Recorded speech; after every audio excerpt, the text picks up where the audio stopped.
Welcome to the Aspiring Geneticist. Have you ever seen a person with a genetic disorder and just went, hmm, how do they live? Well, good news as that is the topic of this video. Today, let's take a look at Turner syndrome.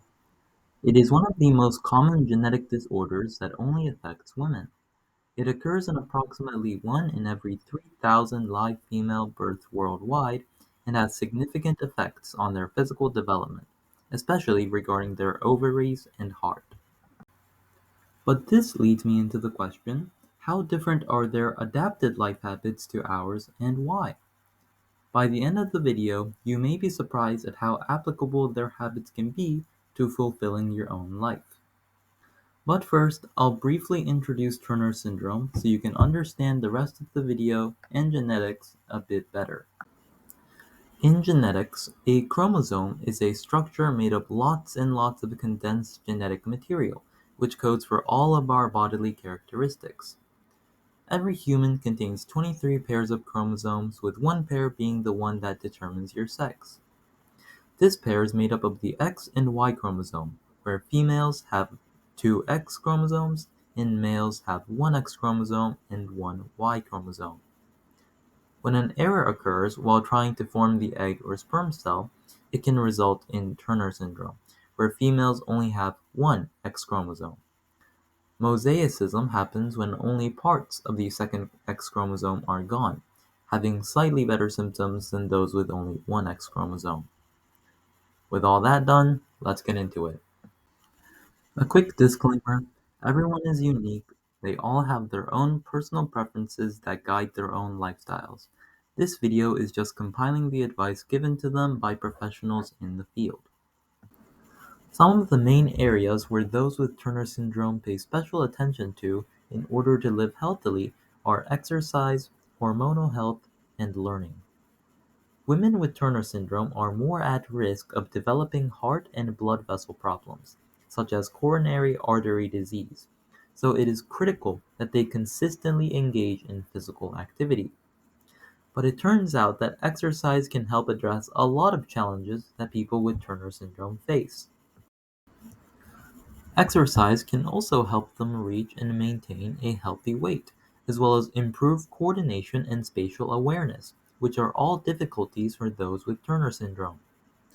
It can also improve sleep, which has numerous benefits, such as boosting mental health, increasing growth and development, as well as supporting heart health and weight management to reduce the risk of chronic conditions like diabetes and high blood pressure. Specifically, activities like dancing can be helpful for better coordination, but it is also recommended to exercise in a safe environment to reduce the risk of injury. My grandma is an absolute pro at this. She's more fit than I am.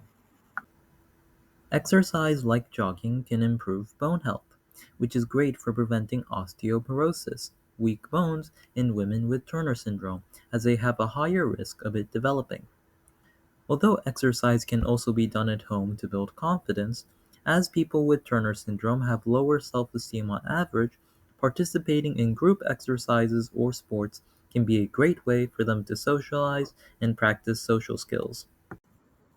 Additionally, even though people with Turner syndrome can have problems with paying attention, exercise can help them increase their concentration.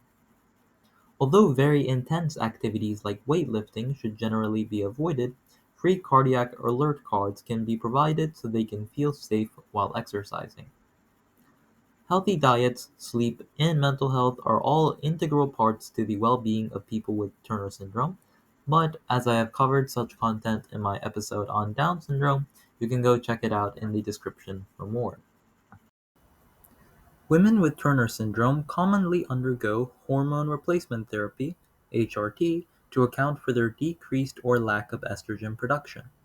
It can start puberty and menstrual periods, maintain female sex characteristics, develop and maintain strong bones, and normalize the size and overall health of the uterus. Unfortunately, females with Turner syndrome are more likely to not be able to become pregnant on their own. There are other methods of pregnancy to account for this, but they are a bit out of scope for this video, so they won't be discussed further. Did you know that people with Turner syndrome have average intelligence? That's right, they're pretty capable. However, they can still face some learning challenges. During early childhood, emotional skills, languages, and motor skills can be more difficult to acquire than for those without. However, a good portion of these problems can be phased out with support from clinics as well as through activities like dancing and socializing. During their school years, people with Turner syndrome can face significant difficulties with math in particular. But that happens to everyone, including my older sister. Thankfully, these issues can often be resolved through specialized teaching. Ultimately, Turner syndrome can be a pretty debilitating syndrome for those that want to make a family, but in other aspects, although requiring effort, work can be done to make their lives much better and healthier through consistent exercise. Just like you, who might be listening to this while sitting or lying down, they benefit from taking simple steps like even just standing up to improve their livelihood. And thankfully, biotechnology has evolved enough to supplement areas which can't be solved naturally. I hope you were able to learn something from this video, but that's it for today. Thanks for listening to The Aspiring Geneticist.